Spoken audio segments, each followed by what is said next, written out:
मंडळी, नासानं अंतराळात एक असं यान पाठवलं जे थेट सूर्याच्या वातावरणाला स्पर्श करण्यात यशस्वी झालं आणि विशेष म्हणजे मानवानं बनवलेली ही इतिहासातील सर्वात वेगवान वस्तू ठरली। ते अजूनही तिथे ताशी 7 लाख किलोमीटरच्या वेगानं फिरत आहे। या अद्भुत यानाचं नाव आहे पार्कर सोलर प्रोब। विचार करा, ज्या सूर्याचा बाह्य पृष्ठभागाचे तापमान 5000 ते 6000 अंश सेल्सिअस पर्यंत पोहोचतं, तिथे लोखंड काय दगड सुद्धा सेकंदात वितळून पाणी होतात। अशा भयानक तापमानात हे यान तिथे जळून खाक का झालं नाही आणि अमेरिकेची अंतराळ संस्था म्हणजे नासानं हे यान तिथे नक्की का पाठवलं, तेच आज आपण अगदी सोप्या भाषेत बघणार आहोत।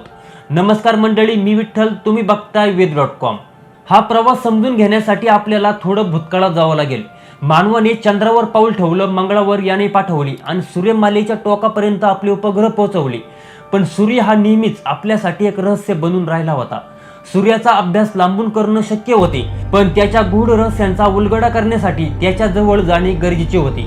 अनेक वर्षांच्या संशोधनानंतर 2018 मध्ये नासाने एका अशा मोहिमेची घोषणा केली जी मानवी इतिहासातील सर्वात कठीण मोहीम ठरणार होती।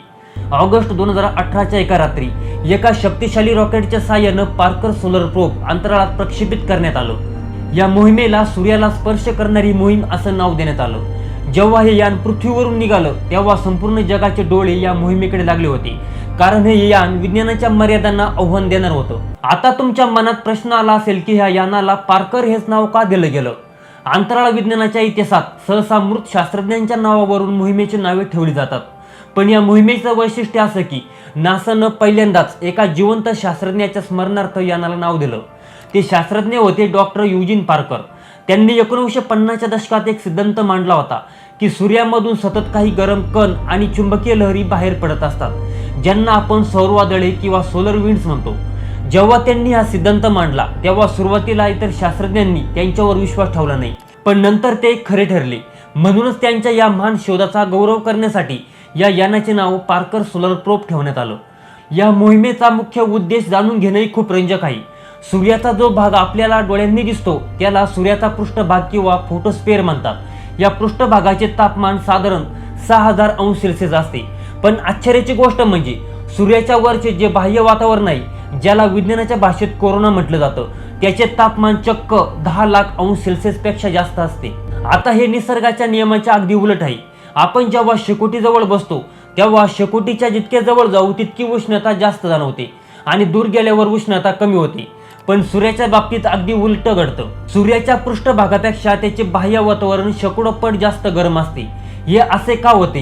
हे विज्ञान जगतातील सर्वात मोठं रहस्य होतं। या रहस्याचा शोध घेणं आणि सूर्यावरून येणाऱ्या धोकादायक सौर वादळांचा अभ्यास करणं हेच पार्कर सोलर प्रोबचे मुख्य उद्दिष्ट होते। ही सौर वादळे जेव्हा आपल्या पृथ्वीच्या दिशेने येतात तेव्हा आपल्या उपग्रहांचे, मोबाईल नेटवर्कचे आणि वीज यंत्रणेचे मोठे नुकसान करू शकतात। त्यामुळे या वादळांना समजून घेणं मानवजातीच्या सुरक्षेसाठी अत्यंत महत्त्वाचं होतं। पण मंडळी, सूर्याच्या इतकं जवळ जाणं सोपं नव्हतं। तिथे असणारे प्रचंड तापमान आणि घातक किरणोत्सर्ग कोणत्याही सामान्य यंत्राला सेकंदात वितळू शकत होते। जिथे हे यान जाणार होतं तिथे तापमान 1400 अंश सेल्सिअस पर्यंत पोहोचणार होतं। मग नासाच्या शास्त्रज्ञांनी यावर उपाय शोधला। त्यांनी या यानासाठी एक विशेष कवच तयार केलं, ज्याला थर्मल प्रोटेक्शन सिस्टम किंवा उष्णता प्रतिबंधक ढाल म्हटलं जातं। ही ढाल 4.5 इंच जाड असून ती कार्बनच्या विशेष कंपोजिट मटेरियल पासून बनवली गेली होती। कार्बन हा असा पदार्थ आहे जो प्रचंड तापमान सहन करू शकतो आणि उष्णतेमुळे वितळत नाही। या ढालीचे काम असे आहे की ती सूर्याकडून येणारी सर्व उष्णता स्वतःवर जळते आणि यानाचा मागचा भाग सुरक्षित ठेवते। जेव्हा ही ढाल बाहेरून 1400 अंश सेल्सिअस तापमानात होरपळत असते तेव्हा या ढालीच्या मागे पूर्ण बंद असलेल्या पेटीमध्ये अत्याधुनिक वॉटर कूलिंग सिस्टम चालत असते, जी सतत उपकरणांना थंड ठेवते आणि ही उपकरणे अवघ्या 30 अंश सेल्सिअस तापमानात काम करत असतात। आता या उष्णतेसोबतच या यानासमोर दुसरं मोठं आव्हान होतं, ते म्हणजे गती। सूर्याचे गुरुत्वाकर्षण एवढे शक्तिशाली आहे की ते कोणत्याही वस्तूला स्वतःकडे ओढून नष्ट करू शकते। सूर्याच्या या प्रचंड गुरुत्वाकर्षणाचा सामना करण्यासाठी आणि स्वतःचा मार्ग कायम ठेवण्यासाठी पार्कर प्रोबला अत्यंत वेगानं प्रवास करणं गरजेचं होतं। तुम्हाला ऐकून आश्चर्य वाटेल की पार्कर सोलर प्रोब हा मानवाच्या इतिहासातील सर्वात वेगवान वस्तू ठरली। हा प्रोब जेव्हा सूर्याच्या सर्वात जवळून जातो तेव्हा त्याचा वेग ताशी 7 लाख किलोमीटरच्या आसपास पोहोचतो। या वेगाची जर आपण कल्पना केली तर या वेगानं निघालेली विमानं अवघ्या काही सेकंदात मुंबईहून दिल्लीला पोहोचू शकतात किंवा एका मिनिटात संपूर्ण पृथ्वीची प्रदक्षिणा घालू शकतात। अंतराळात एवढा प्रचंड वेगानं प्रवास करताना यानाचा मार्ग अचूक ठेवणं हे शास्त्रज्ञांसाठी अत्यंत आव्हानापेक्षा कमी नव्हतं. सूर्याच्या जवळ जाण्यासाठी यानानं एक अतिशय हुशार मार्ग निवडला. ते थेट सूर्याच्या दिशेने गेलं नाही, कारण तसं केलं असतं तर ते सूर्याच्या गुरुत्वाकर्षणामुळे थेट सूर्यामध्ये कोसळलं असतं. म्हणून शास्त्रज्ञांनी ग्रॅव्हिटी ॲसिड या तंत्रज्ञानाचा वापर केला. त्यासाठी त्यांनी आपल्या शेजारील शुक्र म्हणजे व्हीनस ग्रहाची मदत घेतली. पार्कर प्रोब शुक्र ग्रहाच्या जवळून अनेक वेळा गेला. जेव्हा एखादे यान एखाद्या ग्रहाच्या जवळून जातं तेव्हा त्या ग्रहाच्या गुरुत्वाकर्षणामुळे यानाचा वेग नियंत्रित होतो आणि त्याची कक्षा लहान होते. शुक्र ग्रहाभोवती घिरट्या घालत घालत पार्कर प्रोब हळूहळू सूर्याच्या जवळ सरकत गेलं आणि अखेर तो ऐतिहासिक दिवस उजाडला, ज्याची विज्ञान जगतानं अनेक दशकं वाट पाहिली होती. डिसेंबर 2021 मध्ये नासाने अधिकृतपणे जाहीर केलं की पार्कर सोलर प्रोबनं इतिहास रचला. यानाने सूर्याच्या बाह्य वातावरणात म्हणजे कोरोनामध्ये यशस्वीपणे प्रवेश केला. अंतराळाच्या इतिहासात पहिल्यांदा एखाद्या मानवनिर्मित वस्तूची सूर्याच्या सीमेत प्रवेश करून तिथल्या कणांचे आणि चुंबकीय क्षेत्रांचे थेट नमुने घेतले होते. हा क्षण मानवासाठी चंद्रावर पाऊल ठेवण्याइतका मोठा आणि महत्त्वाचा होता. सूर्याच्या या वातावरणात पोहोचल्यानंतर पार्कर प्रोबनं पाठवलेली माहिती थक्क करणारी होती. शास्त्रज्ञांना समजलं की सूर्याचे चुंबकीय क्षेत्र अत्यंत गुंतागुंतीचे आहे आणि तिथून निघणारी सौर कण हे अचानक आपला वेग बदलतात.